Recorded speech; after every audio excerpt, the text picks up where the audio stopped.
Hey everybody, this is Paul at 12voltview.com. Can't see my face right now, but today I want to answer a question that I've been getting a lot lately. Actually, I've always been getting.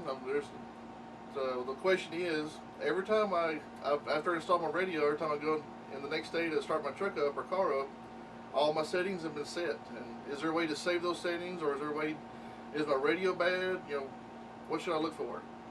Well, you're about 99.9% of the time, your radio's not bad, but it could be, but it's not.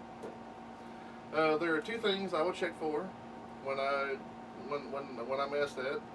First thing I check for is to make sure that the demo mode on the radios is off. Demo mode is mainly like for sound rooms and stores. That way the radio shows information and cycles through, shows different things, features that the radio has for the customer.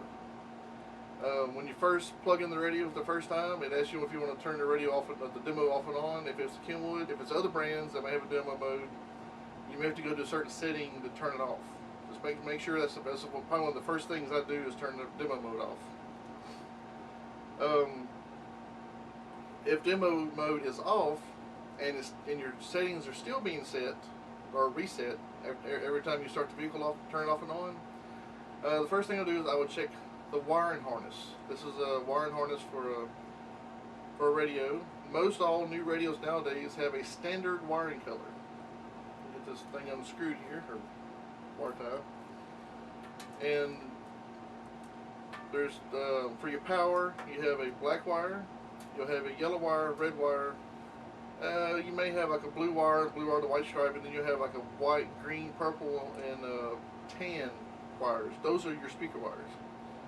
The three wires I'm going to look at is the yellow wire, the red wire, and the black wire.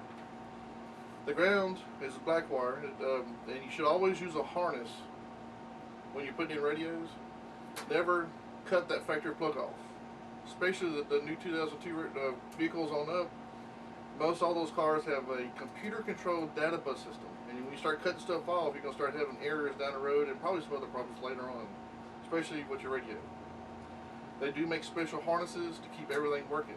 If you try to bypass that, like I said, you may have problems later on down the road by bypassing all that computer stuff.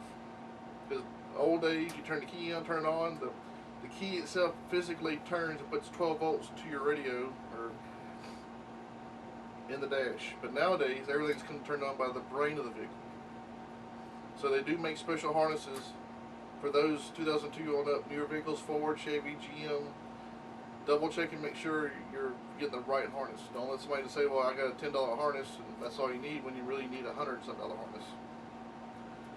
Alright, but all harnesses all have a standard wiring color. They should all be the same color as this, and then all you have to do is, if you use a harness, is color to color. White with no stripe to a white with no stripe on the harness that you're wiring it up. White with a black stripe, white with a black stripe. Yellow to yellow. But what I would check in order is the yellow wire and the red wire. If these wires are switched, which means the yellow wire is supposed to have constant power all the time. That's what keeps its memory.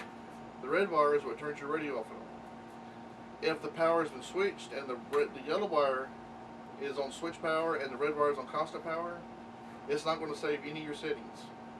So you have to make sure that your red wire is switched and yellow wire is constant all the time, and the red wire is hooked up to your key power or the harnesses. That's what I'm saying. Always use a harness. It'll save you 4 hours worth of work later on, because you just match color to color and you're done. Now, if for some reason these are color to color, and you do have constant power in yellow and red is switched for sure, and you know for sure that you have a good ground. You can even go to chassis ground with that, with your ground wire. You can do that too as well. Then you most probably either have a problem in the radio, which is at 0.1%, or there may be something touching or crisscrossing somewhere in the dash, but usually that's not the case. Demo mode and these two wires are the two things that I would check. So anyway, if you have any other questions, please feel free to put them down in the comment list down below, and I appreciate y'all watching, and y'all have a great day, and please subscribe.